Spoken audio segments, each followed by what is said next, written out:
We are one of the few Mexican-American cultural districts in the whole state of Texas. I believe there's only 2 in the state of Texas, and the other one is Zona Cultural, just a couple of miles away from here. So they're both here in San Antonio. But this cultural district in particular, was born naturally, organically, out of the need of activists to serve their communities, right? Their Mexican-American communities. And this area, I think one of the very rich assets of this neighborhood and this area are all these cultural organizations that have sprouted here. And these cultural organizations, some of them have decades of experience, some of them have national recognition, and some of them serve nationally. And you'll hear all about it right now. Again, this came out of a need to serve our communities, not just economically, not to entertain, but to serve at many different levels and aspects of daily lives and functioning. So that's what we're going to do today. We're lucky to have all these arts and cultural and historic organizations here, and you're going to hear from each and every one of them. I'm also happy to have a lot of people here from the public health sector. I think there's a lot of you here that perhaps are hearing about us for the first time. I'd like to know if you just raise your hand if you're like in the public health sector, working in the public health sector employed. Great, awesome, wonderful. How many of you here are part of the arts organizations or cultural or historic organizations? Just raise your hand. And then there's some academic and community members that are here in different aspects of serving the community. So thank you all for coming. We'll get the program started because we have a lot of people to hear from. The folks organizing today or helping us get this program together today are, I'll introduce the first one, that is Dr. Vasan Ramachandran, who is the Dean of UT School of Public Health, San Antonio, making sure I get that right. So please welcome Dr. Ramachandran.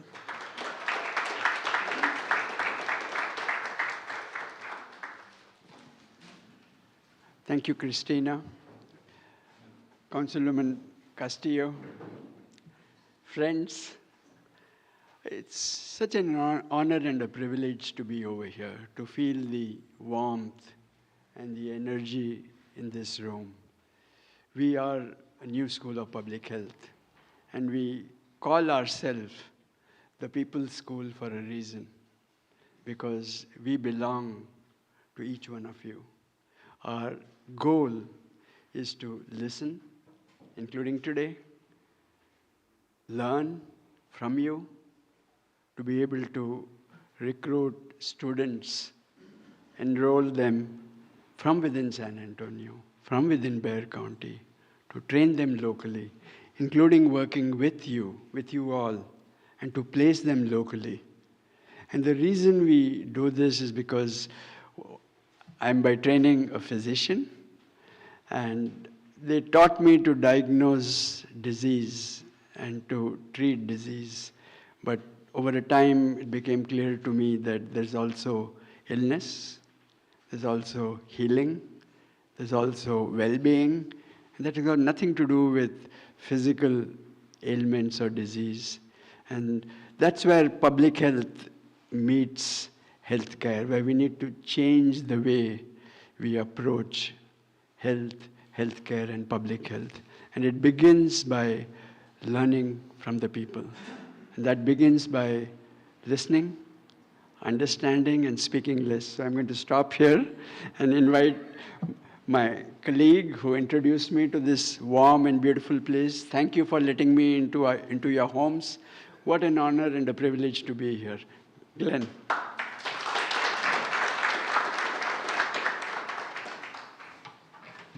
Well, thank you so much, Vasan. My name is Glenn Martinez. I'm the Dean of the College of Liberal and Fine Arts at UT San Antonio, and just want to welcome everyone to this event, our colleagues, both at UTSA and at our sister institutions across the city.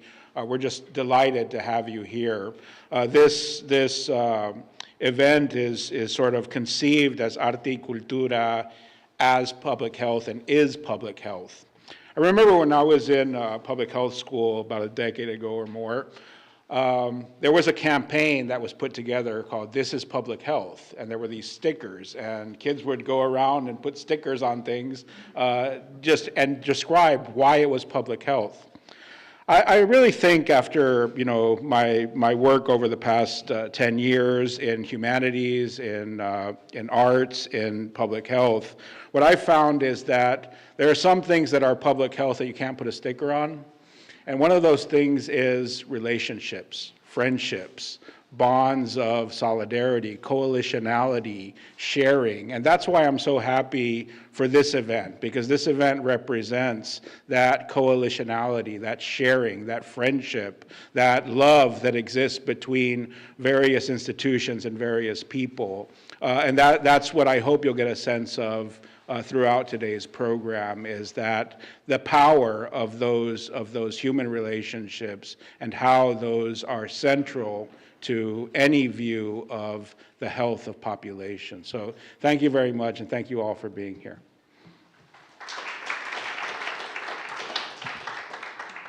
And I do want to thank Dr. Glenn Martinez for connecting us with Dr. Ramachandran. He's the one that connected us all together. And the College of Liberal and Fine Arts has been very supportive of UTSA, is being very supportive of the Guadalupe and the west side of San Antonio, everything happening here. Okay, earlier I was scanning the room and I missed her, but I see that we are happy to have as well our councilwoman from District 5, Councilwoman Terry Castillo, who is here with us today. So thank you. Please come over, Councilwoman. Thank you. Good afternoon, everyone. Well, it's really exciting to be here with UT's School of Public Health. It's really exciting to now have this in the city of San Antonio, and I'm excited for a number of reasons, right? Not just because this event is taking place in my neighborhood, right? I'm a generational resident of this neighborhood, live a block away, but because looking at the agenda and seeing the presentation on refusing to forget the past, right? Because when we talk about public health and health disparities, particularly here in San Antonio, many of these decisions and how we have become an impoverished neighborhood is the result of brokers, right, and actors facilitating conversations and policy. But when you ground yourself in history, right, you have an opportunity to learn on how we can recalibrate and do better. So just excited to be here with you all, and I want to thank everyone involved, and very much looking forward to the presentation. So thank you. Thank you. Okay, next I'd like to just share quickly that there is a community-wide effort going on to help to revitalize the economy of the west side of San Antonio without the effects of gentrification. That is a coalition that has come together called Estar West, and they have been working together for over a year, initially funded by the Aspen Institute. There's several of us here in this room that are part of this coalition, and this effort is being coordinated and led by Secretary Henry Cisneros. He couldn't be here today, but he does recognize how public health is a very important component of the development of the area. So he did leave us just a recorded message that we're going to listen to briefly.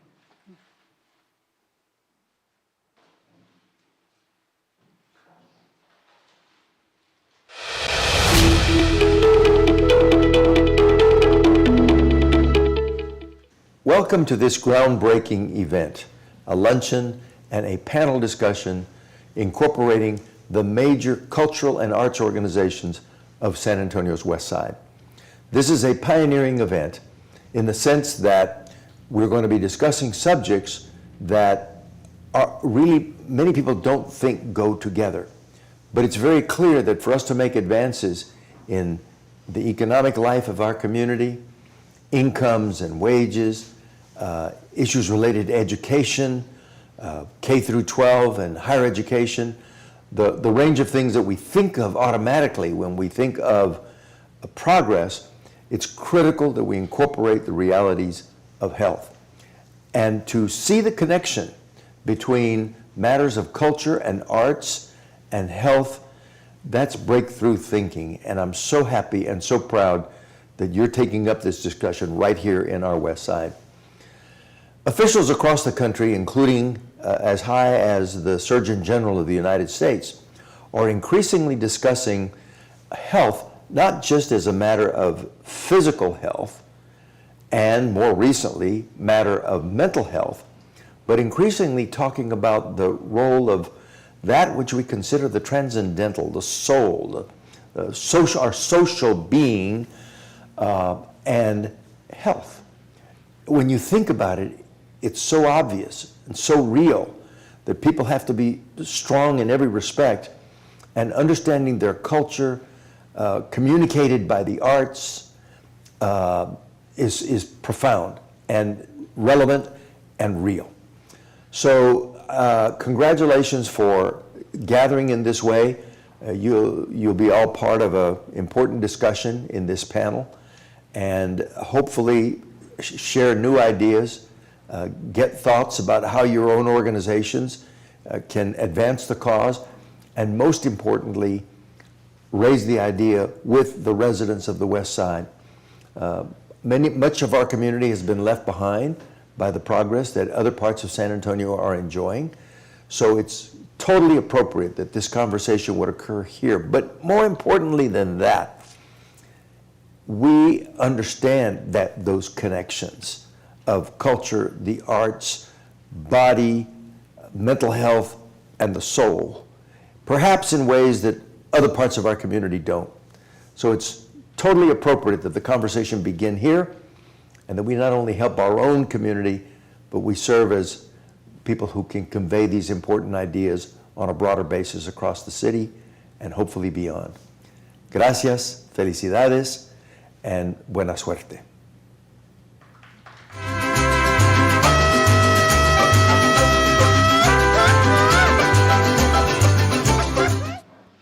Okay, great. Now, moving right along in our program. We are happy that we have currently in this, we call this the Progreso Community Gallery. And in case you're not familiar with the west side of San Antonio, you'll notice that in this few, like this square mile here, or mile and a half, all the buildings are named either Guadalupe or Progreso.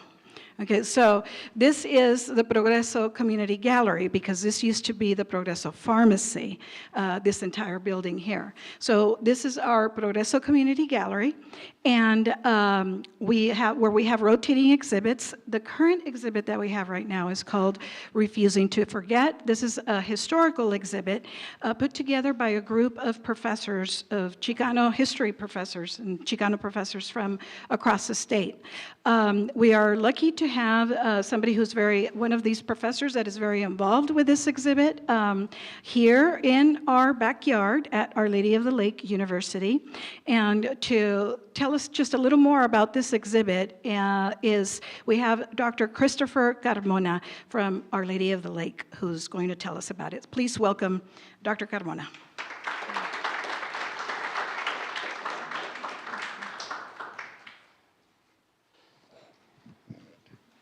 Thank you, guys. So, actually, as Christina said, I'm Christopher Carmona. I'm a member of Refusing to Forget.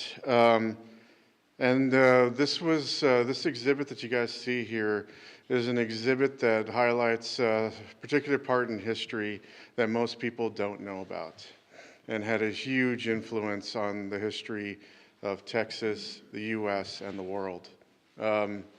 So this exhibit looks at a specific time frame between 1910 and 1920, where we have the massacre of thousands of Mexican Americans in the name of American progress.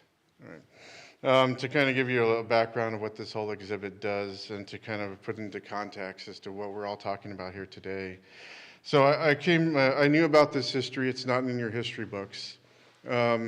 From my grandfather. My grandfather lived during this time, And he told us, and I grew up hearing the stories of the Rinches, right?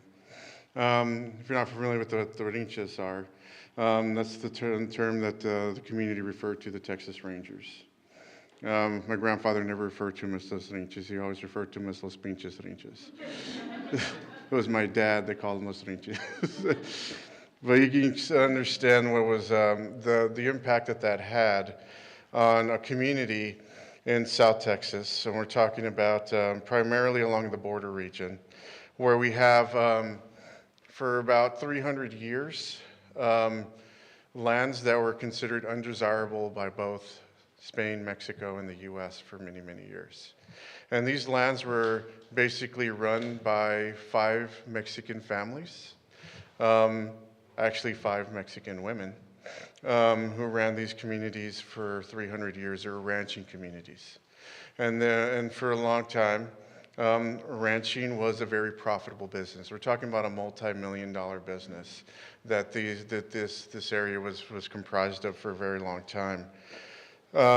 What ends up happening, though, is at the end of the 19th century,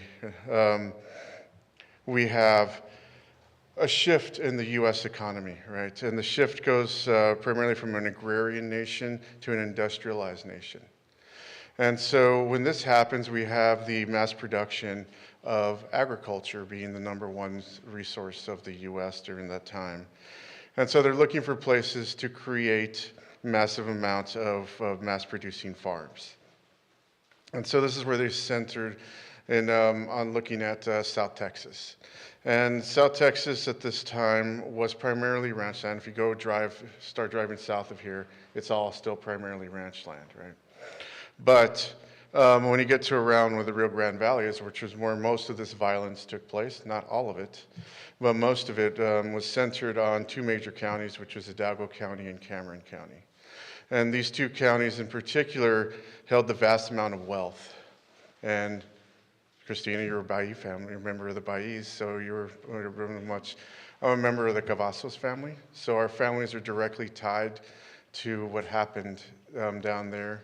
Our families were dispossessed of their lands, their monies, and a lot of us were murdered during this whole time. We're talking by the Texas Rangers. Texas Rangers were just actors. The main people behind them were the state of Texas, as well as American corporations, such as the Rio Grande Land and Irrigation Company.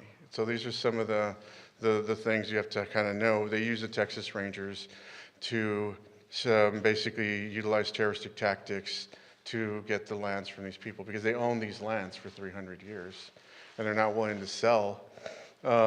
And so they use these tactics to do it. So over the course of 10 years, they systematically did this, right? And so we have a lot of people. And, my great-grandfather, during this time, I had to take my family into Mexico in the middle of the Mexican Revolution because it was too dangerous to be here. So if you look at my family history, you see people born American. My grandfather was born in Mexico, and then you see, like, why is there this gap, right? What happened? Well, you had to take them in there, and so there's a whole history here that what happened. Like, if you look at the history of the Rio Grande Valley, and when most of these cities started, you're going to look at the late teens, 19-teens, and it's like, well, what happened before then, right? They don't really tell you what happened before then because it's a massive amount of murder and lands that's occurred that's not going to be in your textbooks, right? But this was an important thing because this whole history brings in the militarization of the border.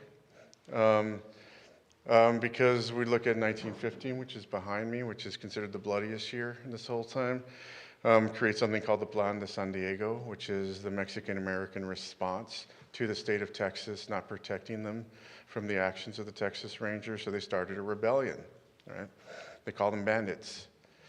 And so this starts here, and then we have the military moving in, and then this is where Jovita Edad comes in, if you're familiar with Jovita.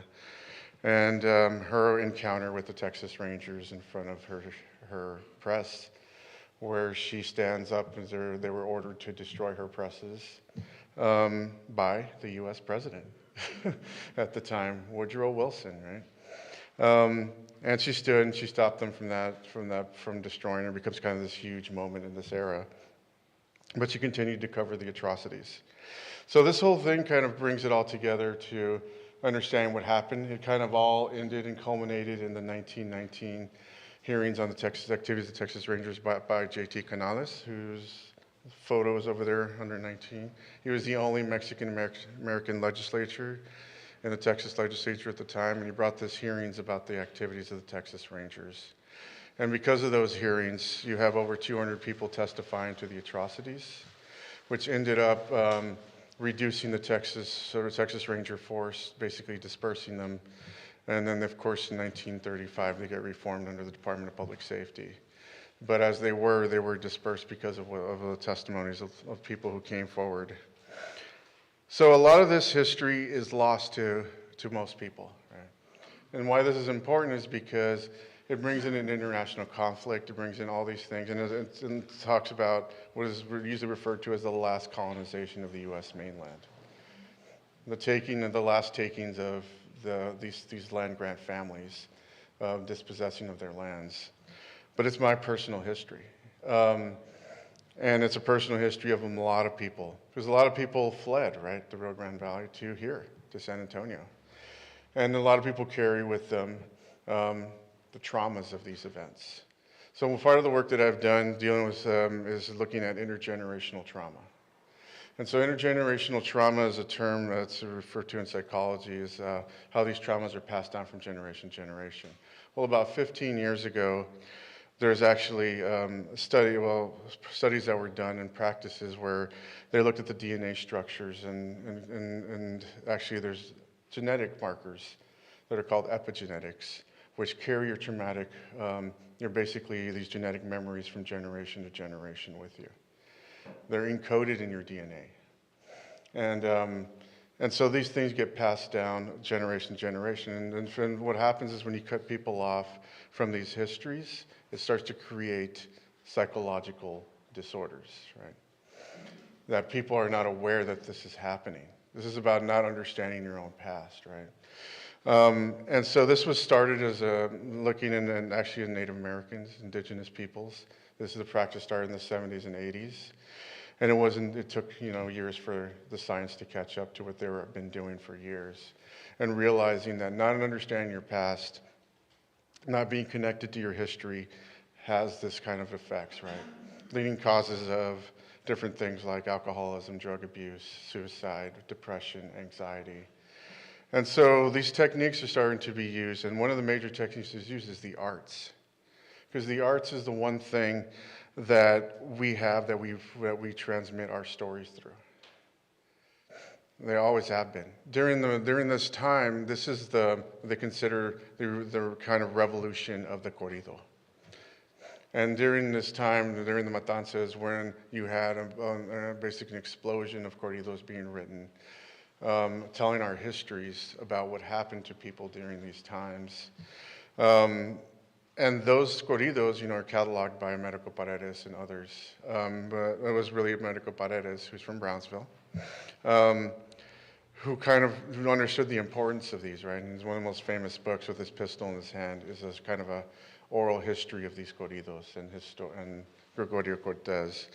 But, for my own person, I'm a writer and a poet, so I put this stuff into my own work, right? To preserve these histories through fiction. Because like it or not, most people get their history through movies and television and things of this nature. They're not going to read our academic books. But they will read novels, especially kids. So I'm going to kind of end it on why this is important in a lot of different ways. So I was doing a presentation in a high school in Brownsville, and at the end of it, there was this kid who came up to me, and he asked me if I had ever heard of somebody named Anoseta Pazania. Anoseta Pazania was a revolutionary during this time. He's kind of known for leading part of the Plan de San Diego to fighting against Texas Rangers and these things. And I said, so he asked me if I knew who he was, and I said, yes, I know who he was. He says, that was my great-grandfather. And so Anoseta Pazania was also a landowner.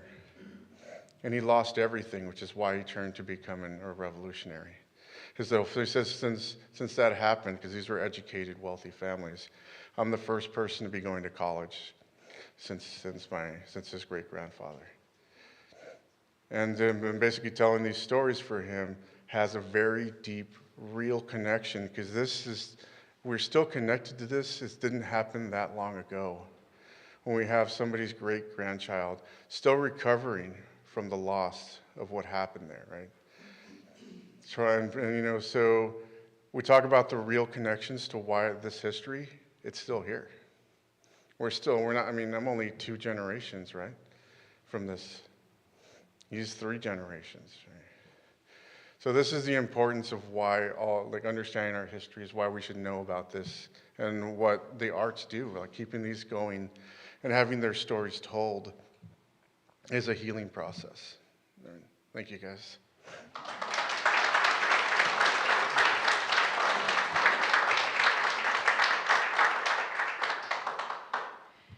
Thank you, Christopher. I think that's the perfect setting, then going into the discussion that we're going to go into next, which is our current cultural workers, the work that they're doing now.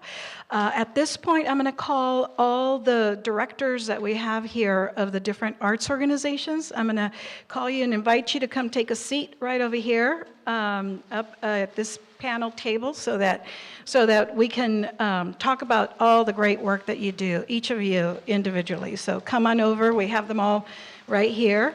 And while they're coming up here, I'm just going to share real quick that it's true that this is our history. I'm from Brownsville, Texas, actually from Matamoros, Tamaulipas. I was born in Matamoros, and my grandfather was from Santa Maria, which is on the American side of the river in Hidalgo County. And the lore in our family was that he fled to Mexico, to Matamoros, to a rancho in Matamoros, because he was dodging the draft of the First World War. And then when I started doing cultural work in San Benito, Texas, I was doing oral histories with lots of músicos, conjunto norteño musicians. And they were all about the age of my father, and all of them had the same story, that their fathers fled that they were American, on the American side of the Rio Grande, and their fathers all fled to Mexico, to a rancho somewhere in Tamaulipas, and therefore they were born over there, and then eventually, we all got American citizenships because our fathers had American citizenship, and I remember thinking, being a little puzzled, and I never made that connection, in that history until I learned about this exhibit, and I learned this history through this exhibit. But yes, like Christopher said, we're still living the consequences of this period of history, and some of us, it affected our lives. But okay, wonderful. Well, I want you to take a good look at this group up here, because I'm happy that we've all come together, and we're all sitting here together. These are the people that keep the west side of San Antonio breathing, living and breathing through everything, through all the consequences of economic neglect and of historical violence. So just for that, I want you to please just give them all a big round of applause to start with.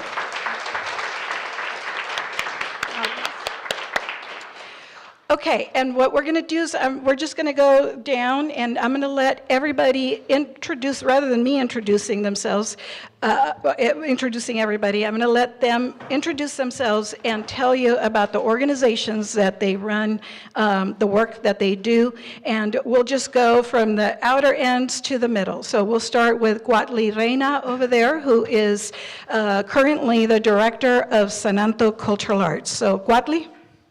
Hi, yes, my name is Guadalupe Reina. I'm here representing Sananto Cultural Arts. If you're not aware, if you don't know what Sananto Cultural Arts is, it is often seen as the mural organization of the West Side, but our goal is to foster human and community development through community-based arts. And so really we're about fostering our community and cultivating a neighborhood that is healthy and proud of itself. And our murals in our El Placazo program, which was my former program, our community newspaper, is just part of that. Yeah. Okay, now we're going to come on this end. We're going to alternate. So next we have Graciela Sanchez, who is the legendary director of the Esperanza Peace and Justice Center. And here in the West Side, 2 blocks that way. San Anto is 2 blocks this way, and Rinconcito de Esperanza is 2 blocks to the east. So this is Graciela Sanchez. Brinca la tablita, yo ya la brinqué. Brinca la tablita, yo ya me cansé. 2 y 2 son 4 y 4, 2 son 6. 6 y 2 son 8 y 8, 16. That's exactly what I was hoping, that some people would join. It's those songs, it's those stories, it's what our previous speaker talked about, that are part of our lived experience, probably more so for people who are older than for the younger, right? Racism, sexism, misogyny, homo and transphobia, class, that's really had a traumatic effect on our communities. But I'm one of the lucky ones, I feel. This song, again, taught to me by my mother, my father, right?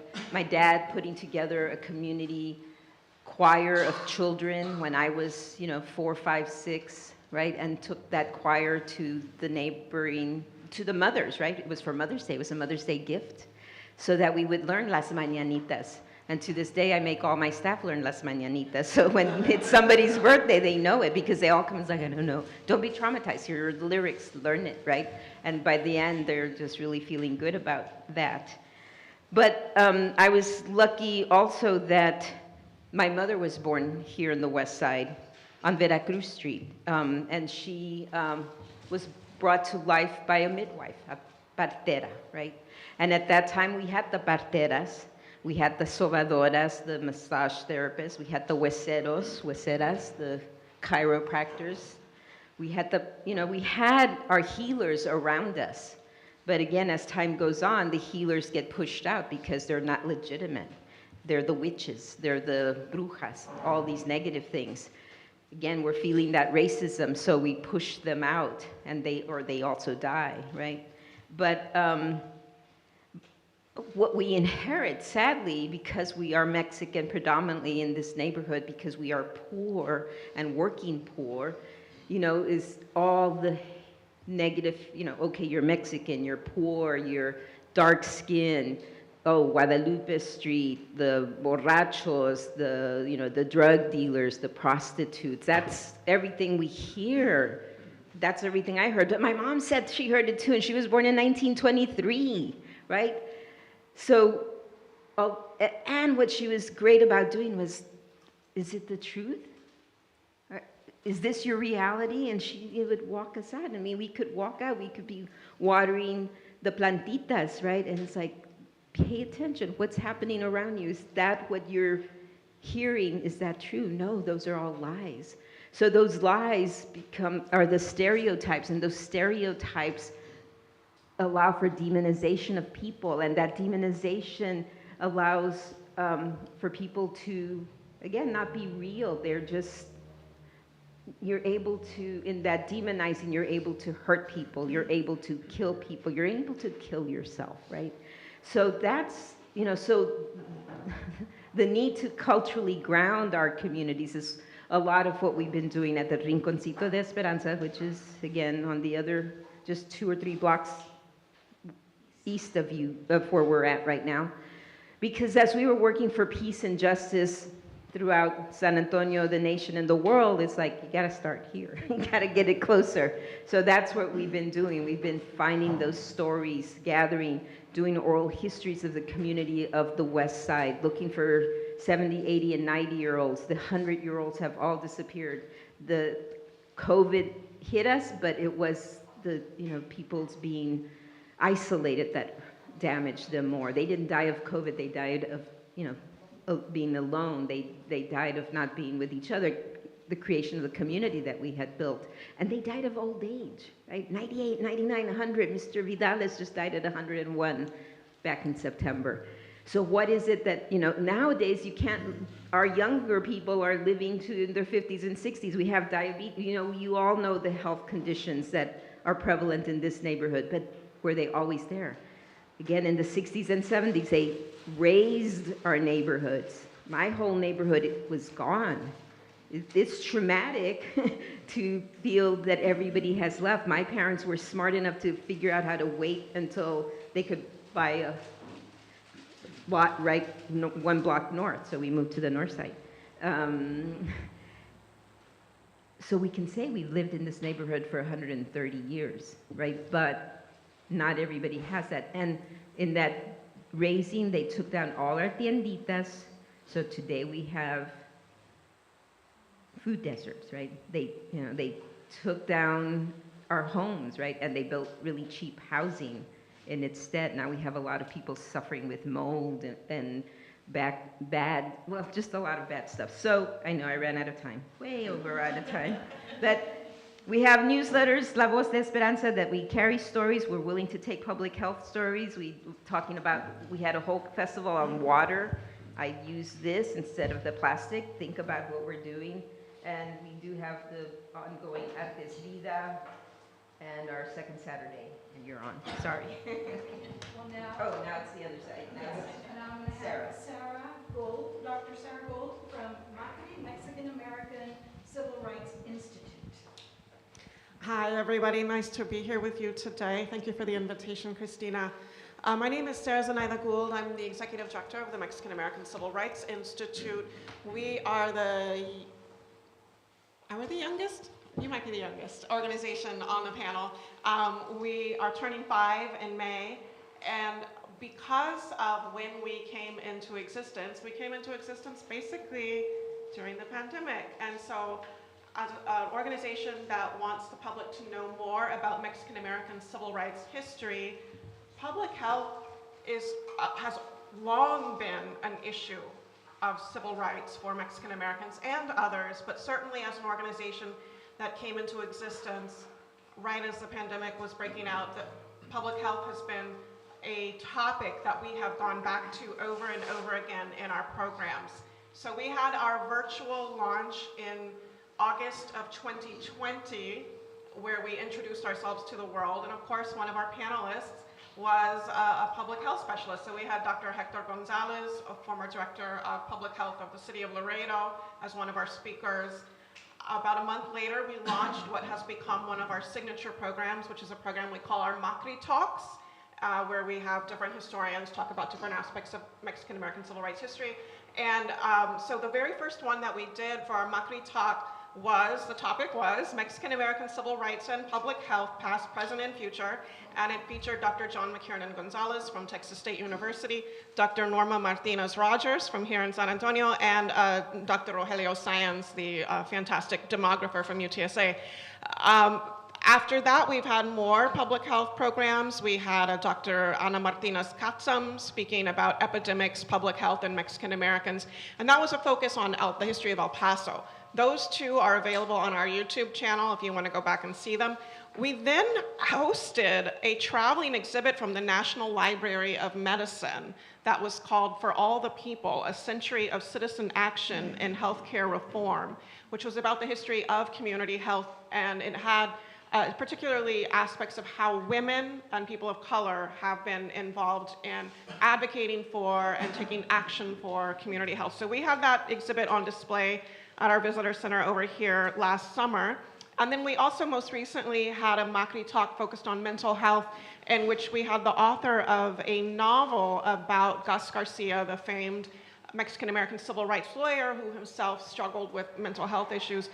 She came in and talked about her book, but then we also had Eric Estrada from Form Communities, which is a nonprofit here in town that helps people in recovery and working through addiction, come and talk about Latinos and mental health. So I will just say the history of mental health and community health in general, whether we're talking about epidemics or pandemics, that's very critical to our civil rights. Access to a quality, affordable health care should absolutely be a right here in our country. In addition to that, though, I would just say that when we're talking about our history and we're talking about our visibility in history, the fact that Mexican Americans are largely invisible from US history, that takes a toll. What does it do to you when you cannot see yourself in the history that you are learning? And I reference this study all the time when I talk about what we do, but a few years ago, Stanford did a study on at-risk ninth graders, where those at-risk ninth graders were all enrolled in an ethnic studies course. Their attendance shot up 21%. Their GPAs went up 1.4%, and in terms of overall credits earned, they went up 23 credits. Seeing yourself and what you're learning in school is really critical to understanding your own belonging. So that's what we do. Next, we have probably the newest organization here on the block. This is the San Antonio Philharmonic that is led by Roberto Trevino. Thank you, Christina. Yeah, we're definitely the youngest organization with the oldest history. That's because we're a reboot of the San Antonio Symphony. San Antonio Symphony was started, of course, it's credited to begin in 1939, but we know it's actually 1879. And that's how far back it goes. It started with a bunch of immigrant musicians. And that's an incredible history to know, because how important music plays a role in the establishment of communities and establishment of so many things that go on as part of an arts ecosystem. And this is what we're carrying forward. Our new mantra, our new mission as a nonprofit is really about the community. So, as an organization, many would think that the Philharmonic is prioritizing the musicians, when in fact, our priority is the community. We want to listen to what are the needs of the community, how can the musicians help fill that need. And as an organization, I think we're doing an incredible, we're establishing incredible momentum towards that ability to connect to everybody in this community. The San Antonio Symphony has long had a stigma of being for a select few. Well, that's the very thing we're changing. This is about everybody in our community. And moving to the West Side was really a statement about our values, our core vision for the organization as a whole, that says we believe in serving everybody in this community. Since we moved over here, we've had our young people's concerts change somewhat. So many of you who are from San Antonio, in most communities, there's symphonies that provide what's called young people's concerts. And you remember as a child traveling downtown to the auditorium or the municipal auditorium or the fancy hall that your city had. And you remember visiting the symphony for that event. And that happened here in San Antonio for many years, for 90 plus years. The difference with the Philharmonic is we are not busing kids into downtown. We're getting the Philharmonic out to the kids where they live. And that has been an incredible strategy for us, because it's been so well received that we have now played to over 50,000 kids. All of them just, we see it in their faces, they're transformed. This is so popular that we even got a call from Uvalde. Uvalde called us asking if we would play for their kids. And of course, it took some planning, but we did it. We played there just a few weeks ago, and it was just tremendous. The feeling was everything that these musicians, this organization is all about. That sense of community. When asking a kid, "What'd you think?" he says, "You know what? This was very healing." Nobody told him to say that. He just said that. And I couldn't be more proud of the organization, of the musicians, and everybody that supports the San Antonio Philharmonic, because that is our core mission. How do we support this community? How do we embrace what we do to help support something that has been a part of course, we think is also public health. And many programs have existed throughout the world because of it that addresses one simple thing. We know for a fact that music helps with one simple thing, and that's self-esteem. We want to help teach kids. We want to help inspire kids. We want to help inspire communities. In fact, by the way, I know I've been talking about kids, but I consider myself a kid. I'm 53 years old. But I think this is about all of us, because not all of us had those opportunities. I'm one of those kids. I grew up in the Valley, too. I grew up in McAllen, Texas, and families in from Reynosa. And I was one of those kids that could not, or my mother could not afford to buy me an instrument so that I could play in the orchestra. And lo and behold, years later, decades later, here I'm running San Antonio Philharmonic. And so it's my mission to understand what are those disconnects? What are those things that have disconnected not just kids, but adults who were once kids still facing that? And how can we make the Philharmonic more relatable to this community and beyond, regionally, across the border, and so forth? So, I mean, we're doing incredible things. In fact, I'll take this opportunity to invite all of you, April 25th, right here, just on the other side of these buildings, we'll be making our season 3 announcement of what you can expect. And I'll give you a quick preview. We're going to be playing, of course, YPCs. We're going to be playing at Plaza Guadalupe, at Lanier, at Edgewood, the Majestic, First Baptist Church, all over the city, the Carver Center. This is really part of who we are and how much we believe that the Philharmonic and its art, its music, is so important to a community. You can expect to hear incredible compositions from incredible Mexican artists. We're going to also have some incredible guest artists that are going to help kick off our season. So April 25th, if you can make it out here, it'd be wonderful to have you join us in our season announcement, and you'll get to see a little more about what I'm talking about. Little by little, we're growing. We are the youngest organization, but we're determined to be around and continue to be the oldest, or the youngest organization with the oldest history. Okay. Next, a lot of people don't know, there's a national organization for Latino arts organizations. It's a service organization, and that organization is not based in New York or Los Angeles.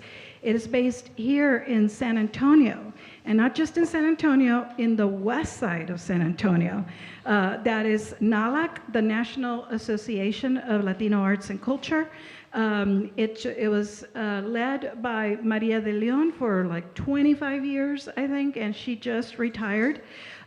So here today there is an interim director, and here today to talk about NALAC, we have the Director of Operations, Luis Garza. Hi, everyone. Thank you for inviting NALAC to be a part of this important conversation. So, as noted, I am the Chief Operating Officer at NALAC, and we are the premier nonprofit our organization dedicated to the advancement, promotion, and cultivation of the Latino arts and culture field across the U.S. We re-grant funds to Latinx and Latina artists and arts organizations nationally, and we've granted over $7 million to date across the U.S., Puerto Rico, Mexico, and Central America. We also host convenings and leadership institutes that focus on the work of arts administrators, what they do, but within the context of the Latinx, Latine lived experiences. Bringing a diverse cohort together in one place, such as the west side of San Antonio, really creates, placemaking at its best, creates connections and friendships that last for a very long time. So the impact that NALAC has had to San Antonio in particular, we have over 70 alumni of those leadership institutes that I just mentioned, and if I can get a raise of hands of anybody who's been attended. Yeah, so we have several here. And then, so 70 alumni just here in San Antonio. We've granted 97 grants to projects that are based here in San Antonio. And I haven't done the analytics yet, but I'm pretty sure that over 80% of those grants are focused here on the west side. But I can speak more about my role at NALAC as the COO and that may pertain to public health in many ways. So we're really through this transition that we're facing because we did just, Maria Lopez de Leon just retired last fall, and we have a new interim CEO, Javier Torres Campos. He does live in New York, and he does visit us on a monthly basis. But with that transition, there is a lot of loss and grief, and just wonder and about the unknown and what's going to happen, in the near future and the long term as well. So with that, one of the ways that we're trying to help our staff members go through this transition is we've expanded our holiday offerings. So traditionally we've had 12 holidays that, staff members could choose any 12 holidays that they wanted. But sometimes what we've noticed is that when somebody is off, and maybe they don't turn off their phones or anything, they're still getting emails of other workers, staff members that are still working. So we've gone to mandatory holidays off, and 6 of those holidays are a full week. So we really expanded the time off that we're giving to staff, and that's really helps, I think, in a way, a staff member's well-being, hopefully transitioning that to the public health of their families and their communities that they are part of. And with that transition, with the loss of Maria, not the loss of Maria, but Maria's retirement, strike that, with Maria's retirement, we, again, mentioning that grieving process and the unknown, what's going to happen next, we did hire a coach, and helping us, deal with those emotions and those thoughts and wondering what's going to happen in the future. And I've actually taken a part of that, and it's helped tremendously. So I think items like this that we can do within an organization internally can help foster joy and wonder. And with that joy and wonder, we're actually allowing staff members to take a little bit of time off to go and step outside and view the solar eclipse coming up on Monday. So I know hopefully many of you will be able to do that same thing too. So if you want to learn more about NALAC, I did bring some pamphlets. It's our 34 years of service report, and it does cover a lot of Maria's work. These are located back at the table as you walk into this room. Thank you. And next we have maybe the newest person on the block, not the newest organization, but the newest person. This is Stephanie Lafrosca, who is the director of SAIC, and we were all happy to see her be selected as the director of SAIC because we all had a relationship with her, as she was previously the director of arts and culture at the San Antonio Area Foundation. So Stephanie, along with some of the other leadership at the foundation at the time, really made an effort to diversify their portfolio, and they reached out to many of us to support us.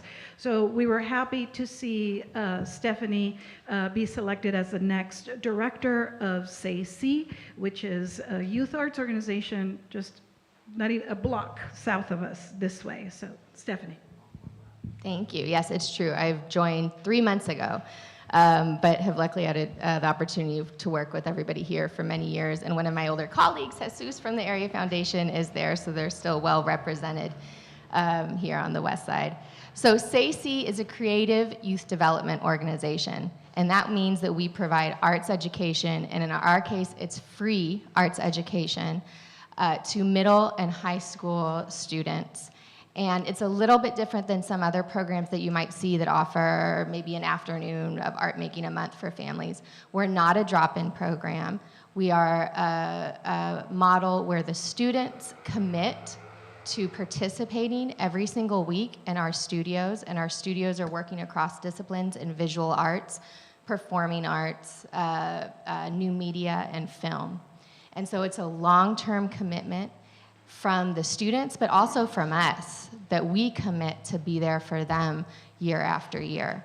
And it's that stability of relationship building that is so meaningful in their lives, because we all know that as teenagers, there's a lot of instability. You know, we were all teenagers once, there's a lot of emotional instability, but for the students that we're working with, there's a lot of instability in our larger world, but maybe also within their friends group or within their families. So they may be moving homes, they may be switching schools, they may be staying with different family members throughout the week, but every week or 2 times a week, they're coming to SAC and seeing the same peers and seeing the same teaching artists and forming those really important developmental relationships with a caring adult, and also with students or other teenagers that may not be like them. And it's that continuity of relationship building and that continuity of art making that creates the real impact. And so yes, they are getting art skills, they are getting those technical skills. If they go into a creative field, they will have a portfolio, they will have an artist statement to share. But they are also getting skills and reflexes that will support their success throughout their life. So they are learning creative problem solving. They are learning to communicate and to collaborate across differences. And Graciela talked about the isolation for older adults. That same thing, of course, happened for teenagers and is still very much part of their lives past COVID, because so much time is spent in the digital world and on social media, but they're at SAC in our studios in person. And all of that helps them understand their value in our community, their value and the power of their experiences and their hopes and dreams and their anxieties, and how important that is in improving the world around them and their relationships with others. And so they really understand that they have a role to play in building healthier communities around them. And they have the skills to externalize those feelings and to externalize those experiences and share them with others and help others learn along with them. And so I'm just very grateful to be doing that work at SAC and alongside my colleagues here on the West Side.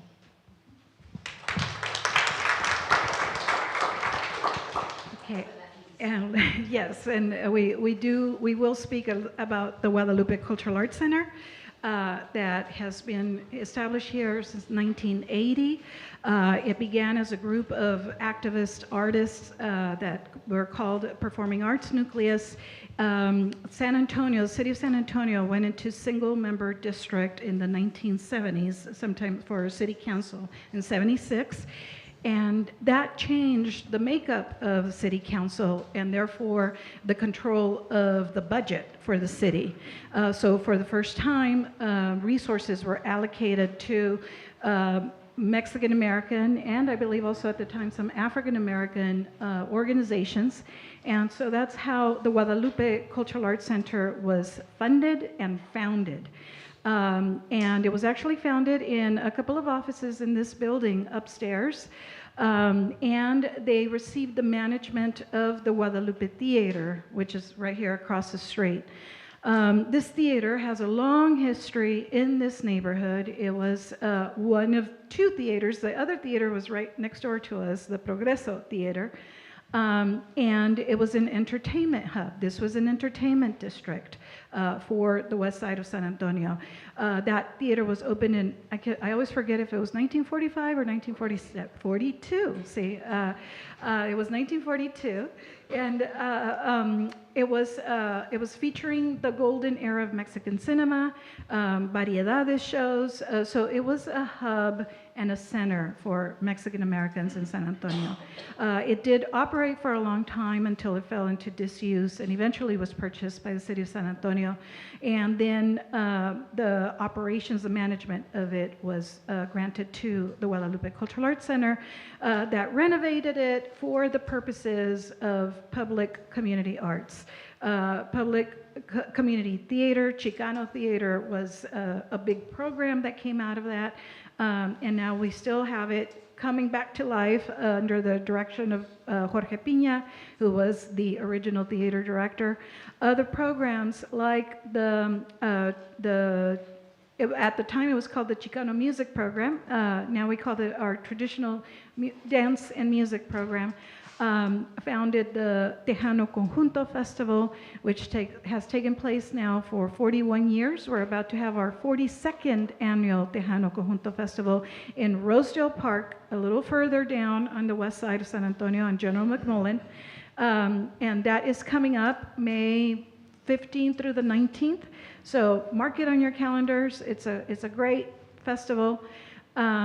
And other programs like Cine Festival, which is a Latino film festival founded originally by Adan Medrano, that is still carrying on at the Guadalupe. Our Guadalupe Dance Company has been in existence for 30 years. Just last night, they were performing at SAMA, the San Antonio Museum of Art. They have collaborated with the Guadalupe Dance Company now on a couple of Chicanx art shows.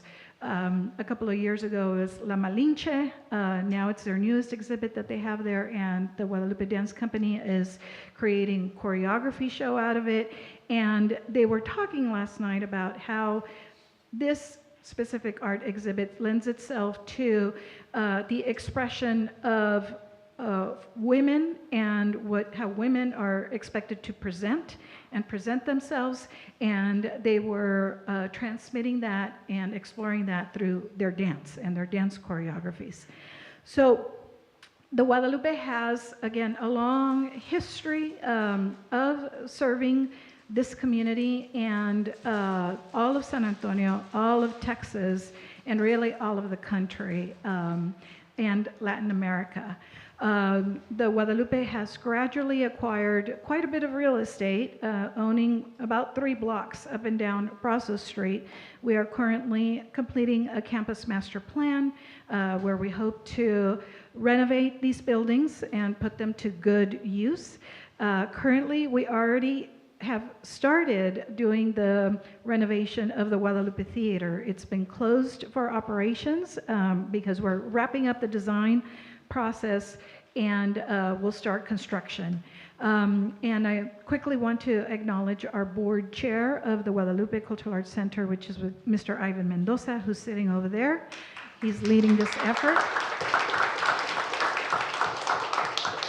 And last, I'll talk about this edition of this building, not the addition because it was the very first building that the Guadalupe operated in. This building was the old Progreso Pharmacy, as I mentioned earlier. Upstairs, there's office space. And what's special about this building is that there's a lot of Mexican-American civil rights history here. Willie Velasquez founded Southwest Voter Registration Project in these offices upstairs, and there were lots of unions. I believe even the United Farm Workers Union had an office here at one point. Graciela probably knows some more about this than I do, and Sarah, but this building has a lot of history. The Guadalupe has owned it for a while and was able to renovate it with bond funding in 2012 and 2017. And I think this is the first time I have the opportunity to publicly thank Roberto Trevino, who's sitting here, who was a councilman at the time, and our councilwoman at the time, Councilwoman Gonzalez, was promoting, the allocation of $450,000 to finish the renovation of this building. And if any of you have ever been in the bond allocation process, it's brutal, it's terrible. But the funding was taken from us, from the Guadalupe, and I remember how dismayed I was and depressed. And at the last minute, District 1 came up and saved the Guadalupe and said, no, let's put back that $450,000 for the Guadalupe Cultural Arts Center.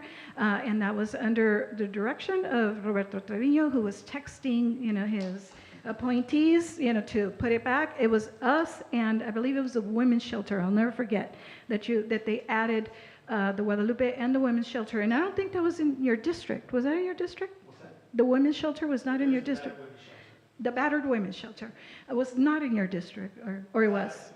Yeah. Oh, okay. All right. We don't need to revisit. We don't need to revisit political history here. But we were not in District 1. And, District 1 saved us, so we really appreciate that. And currently, I do want to also thank Councilwoman Terry Castillo, who had to step out, but she did allocate, through our local TERS funding, $3.5 million for the renovation of the Guadalupe Theater. So we're lucky to have now, pretty ample support from our city government, but we still need more, and we all need it. Everybody here in this table needs much more, much more from the city of San Antonio. So that is why I am happy to have this opportunity to talk about our work from a different angle. Look at, just look at all the work that was represented here, in this discussion. And now, fortunately, we do have a little bit of time left over for some questions. So I know that this probably may have prompted a lot of questions in your mind as you've been listening to some of this.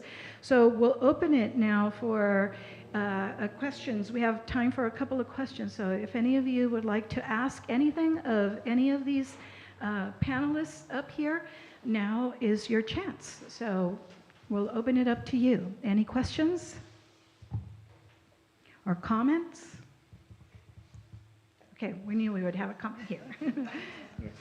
Extraordinarily grateful for sharing all the wealth of information, and I'm sure all the people here from the School of Public Health, their heads are spinning about possible opportunities by which our graduate students could work with you to further your mission in improving the West Side even further and to build social capital, which is the essence of our School of Public Health.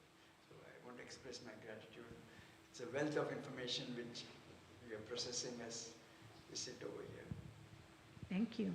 Can I ask a question actually of the audience for public health? So, one of the questions that was posed to us was sort of how could public health and the arts collaborate? And one thing that came to mind is that arts and culture needs to be integrated into the curriculum. You have to be teaching the next generation of public health professionals about the power of arts, both in upstream efforts, in messaging, and as we've talked about, in healing. And so my question is it already present in the curriculum? Do you have artists come and talk? Are you going to visit communities where they're using arts and culture? I'll make a comment and then invite our Associate Dean for Faculty and Student Affairs, Dr. Garner. As we remodel our building, which is over there, I think one of the things we are doing is working with local artists to have the entrance, have a mural at the entrance, so that when the students come in, they have a sense of belonging and opening the door to that warmth and that feeling that this school is the people's school. Regarding the curriculum, that's a work in progress, but Dr. Garner. How are you? Wonderful presentation. Thank you so much for this opportunity to learn more about the work you're all doing. You asked a very pointed question, and the answer is we're working on it. To be quite honest, it would be paternalistic for a school that's starting its first class in the fall to say we have it all together.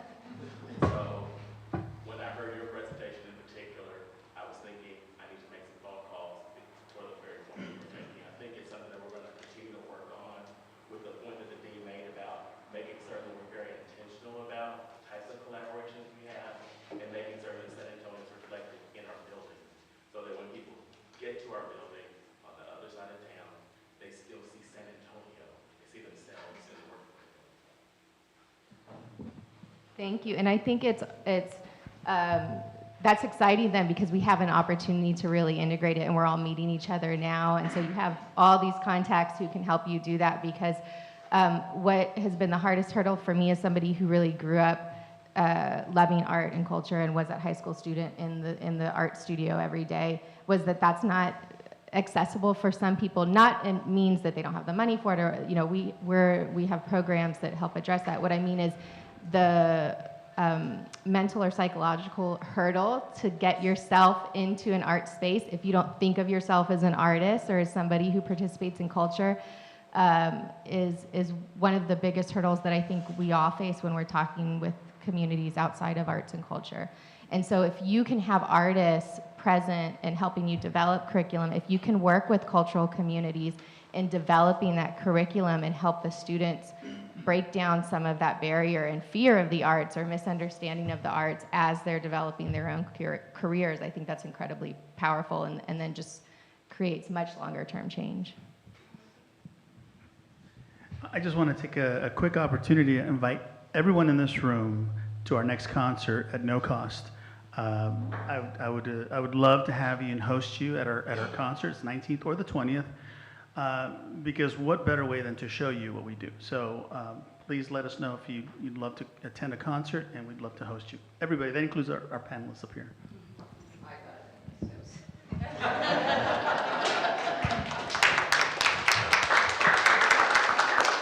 Any other questions?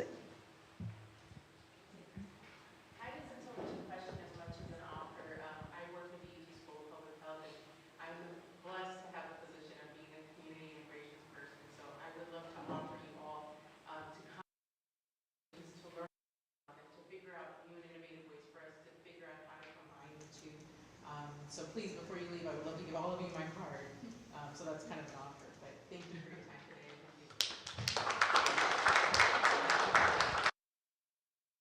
today. On May 4th, the first Saturday, Paseo por el West Side.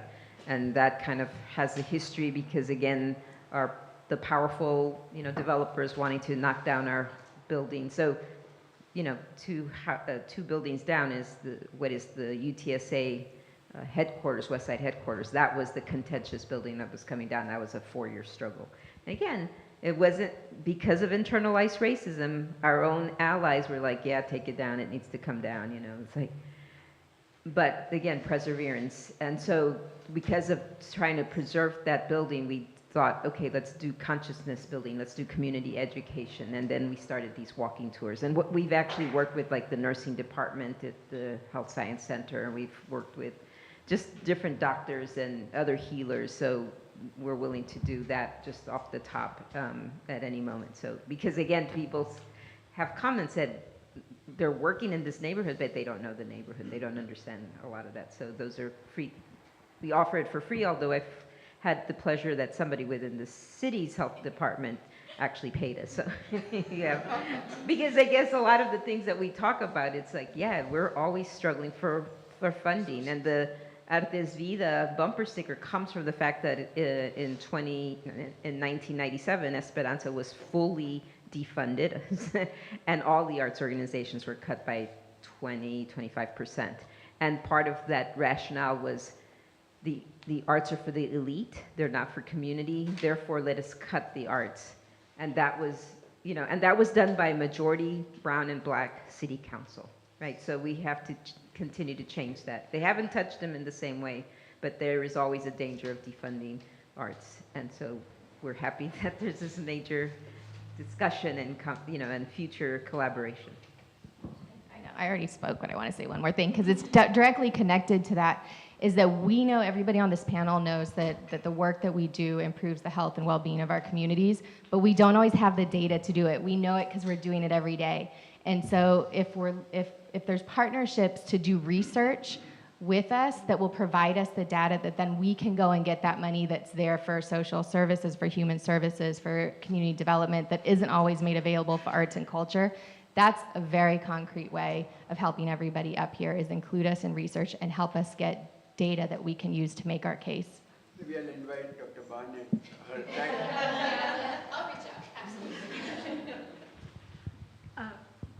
No, I also just wanted to invite anybody who wants to get a good look at the West Side and wants to maybe understand better what the community like is there, to please come by and visit. If you'd like to come to San Anto also to take a mural tour, it's a great way to get to know our community and to understand the public art in our area, but also to get to know the programming and the people that we serve directly in our community. So, just get in contact with us, give us a call, and you can set up either, for your students or for your faculty. It's always a great way to get to know and actually understand what the community here is like. You bet. And I invited a community member, Christina Mena, who's considering public health. So sign her up, raise your hand. She's been working with us. All right. right, last She's already minute. a nurse. Announcements. Let's take this opportunity quickly to just do any more announcements for our organizations. If you want to start, Guadalupe. This weekend, Saturday, April the 6th, starting from 10 a.m. to 4 p.m., we're going to be having our first community paint day for our 30th anniversary mural. It's going to be right down the street on Zarzamora at Guadalupe Lumber. It's going to be an immense mural. It's actually kind of a historical mural site in the west side here. A lot of people know it for kind of like the stations of the Guadalupana mural that had been there for a very, very long time. But we're creating a community mural there in homage to that mural that was heavily conceptualized by the community there. We had some of our most attended community meetings there ever for this mural. So we're really excited for y'all to see it. So if y'all are interested in throwing some paint up on a wall and getting involved with the community here, come out this Saturday from 4 to 6. We're going to have DJs out there. We're going to be grilling, and we're just going to be generally having a good time. So. Sarah, any announcements? I'm sorry we didn't have this event sooner. Last week we had our screening of the documentary film I Am a Noise, which is Joan Baez's documentary, which is largely about not only her long career as a musician and activist, but also her mental health struggles. So we screened that last week. But in terms of if you still want to see that movie, it's on Amazon Prime, I believe. May 17th and 18th is our annual symposium, and we will be talking about, in one of the panels, about healthcare access and particularly women's health.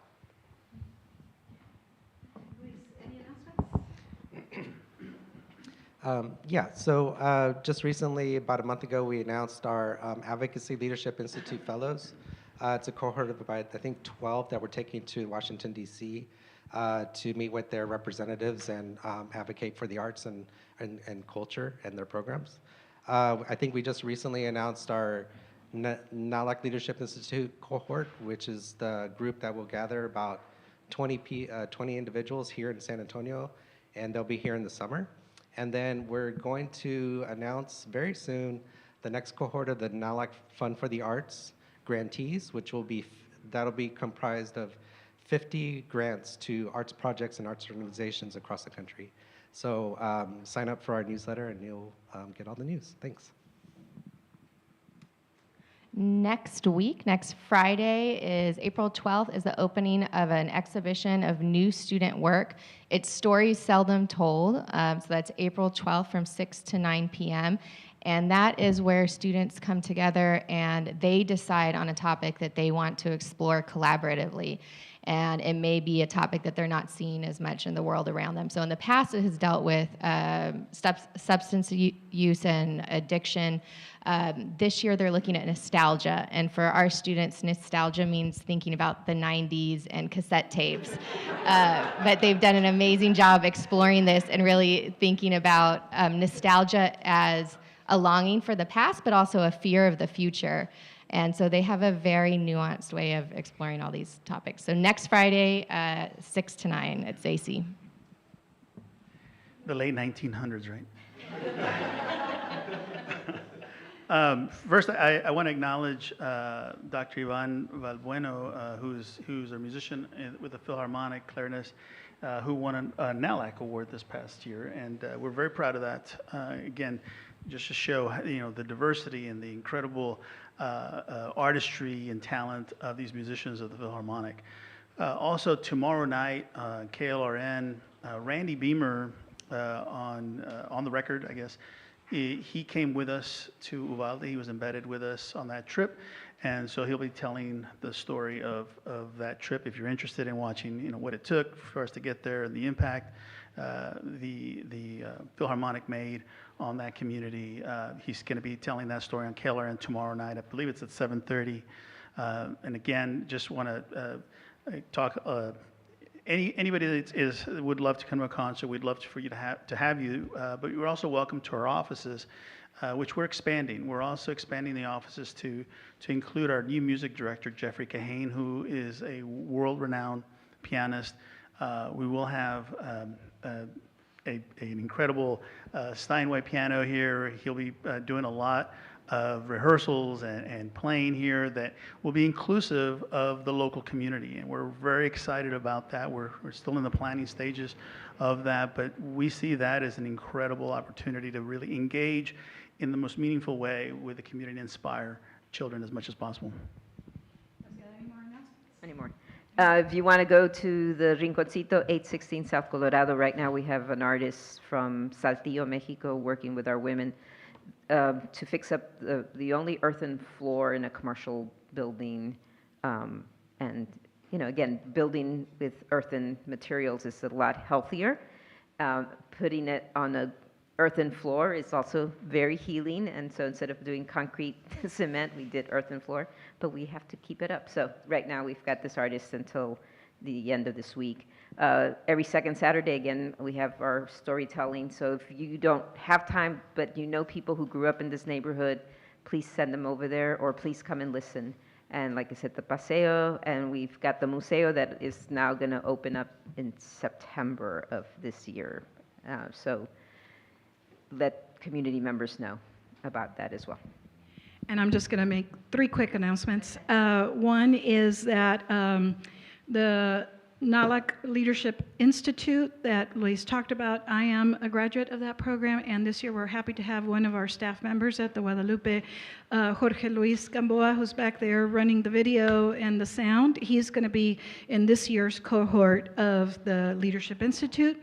And speaking of tech and what he's doing, he's actually, I'm sorry I didn't announce this earlier, but this is being live streamed on YouTube, YouTube and our Facebook. So this will be on YouTube if you, especially those of you in the School of Public Health or anywhere, if you want to present some of this to your students, perhaps, you know, it will be on YouTube. You can share it with others that might want to hear some of this incredible information that was shared right now. So you can just look up the Guadalupe Cultural Arts Center on YouTube. You'll find it there. And then we do have an announcement. Our bookstore that you came through, it is open Tuesdays through Saturdays from 10 to 4, and we do have author readings every second Friday of the month.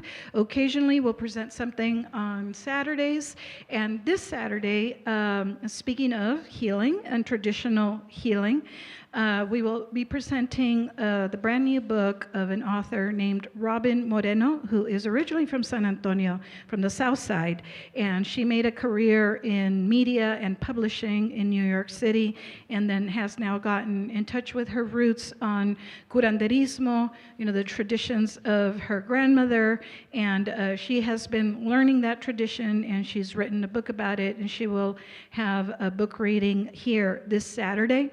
I believe the name of the book is Rooted, and the author is Robin Moreno. She will be doing a reading here this Saturday. I don't know what time. I can't remember. It's in the afternoon. I believe it's at 2, Maya? 1, 4. 1 to 4, 1 p.m. The reading is at 1 p.m. Robin Moreno, Rooted, who is got in touch with her grandmother's tradition of curanderismo and how she's practicing curanderismo now. So thank you very much to all of you that took the time to spend your lunch hour with us. It was more than an hour. I know that this was probably very valuable. Quadley? Oh, yeah, I just had one little correction, sorry, for this Saturday, just to make sure it's from 10 to 1. And also, just in case you feel like supporting San Antonio Cultural Arts, if you feel like going to the Pizza Hut today at 4001 West Commerce, they're donating 20% of their proceeds today to our youth programming, and that goes directly to materials and snacks and things like that for our kids, for Sara, our youth coordinator, who's just over there. We're shooting for 4 to 7 for our big push there. So if if y'all want to pick up some dinner there also, that. Okay, everybody, tonight, go pick up some pizza for dinner, and they have salads too. Yes. And we have promotional materials for all the organizations here and at the table over there, so do come pick up some promotional materials. And you will be receiving an evaluation form where you will opt in to receive information from any of these organizations that you like. Thank you very much. Thank you, Dr. Ramachandran, and thank you, Dr. Martinez. Thank you also, Dr. Carmona, for your presentation, all of you, and Ines, I'm going to call you Dr. Ines, and everybody from the School of Public Health for helping put together this program, and our event coordinator, Maya Piña, over there. So thank you, everybody, and we hope to see you again very soon. Thank you.